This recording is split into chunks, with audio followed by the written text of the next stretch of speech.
Alright, we're back with our Honda lawnmower. It is later in the day, and I decided it was time to just go deeper than I was comfortable with. Took off the valve cover, and we're going to do a valve adjustment. Wanted to check the clearances of these valves. We've already got it at top dead center on the compression stroke, which is pretty much just a fancy way of saying that both of these valves are at their slack. Now, the valve on the right is your intake valve, and the valve on the left is your exhaust valve. The one on the right is supposed to have a 6 thousandths clearance. The one on the left is supposed to have an 8 thousandths clearance. I'm going to grab my feeler gauges, and I'll show you what we've got. Okay, I've got my 25 thousandths feeler gauge. You can see it right there. And we're going to stick it in the exhaust valve. And our gap on the exhaust valve is greater than 25 thousandths, which is, frankly, a disaster. So what's happening is the exhaust valve is actually never opening all the way to let the compression out during my start. So that's what's creating that vapor lock that's pulling on the pull cord against my fingers and just smashing my fingers all to heck under tension. So what I need to do is I'm going to loosen up this lock nut, and I'm going to screw in the screw until I can only fit my 8 thousandths gauge in between the top of this rocker and the top of the valve.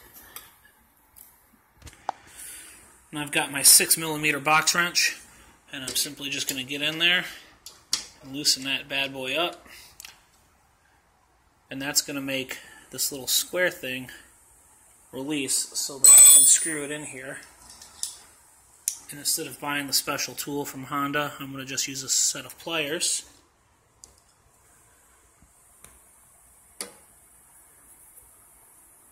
And I'm going to dial that in. And once I get it close to the spec, I'll come back. Okay, so the point of adjusting this valve is you want the 8 thousandths of an inch feeler gauge to just have a little bit of drag. You don't want that bolt to bind up on it. So we're going to just dial it tight. And then we're going to back off a little bit. I've got a little too much play in there, so we're going to tighten it up just a bit more.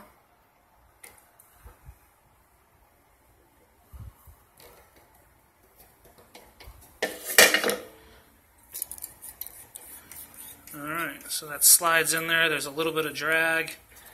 It's easy to get in and out of the valve setup. So then what we need to do is we need to take our 6mm box wrench, and we're going to tighten that back up. And now that exhaust valve is set to spec for this motor. Now I'm going to work on the intake side, and I'll be back. Alright, I've adjusted the intake valve. I've got my feeler gauge in there. You can see we're trying to get right in between the top of the valve and the bottom of the screw. It goes in there nice, but it doesn't just fall through. There's some resistance on it. Alright, so now that that's done, I'm going to take my 6mm wrench and we're going to tighten the lock. And now we know that that's all set. So now, as you can see, my engine is pretty dirty. All of this black RTV, which is the gasket material that Honda used in the factory, this all needs to get cleaned off all the way around. We need to get all that dirt out of there. Don't want any of it falling inside of the valve cover housing, the valve housing. And we're also going to do a thorough cleaning on the valve cover. You can see it's dirty and has a bunch of RTV, so we're going to get that all cleaned up. And we need to have 2 clean mating surfaces for the fresh bead of gasket sealer material to adhere to. So I'm going to start working on this, and I'll be back.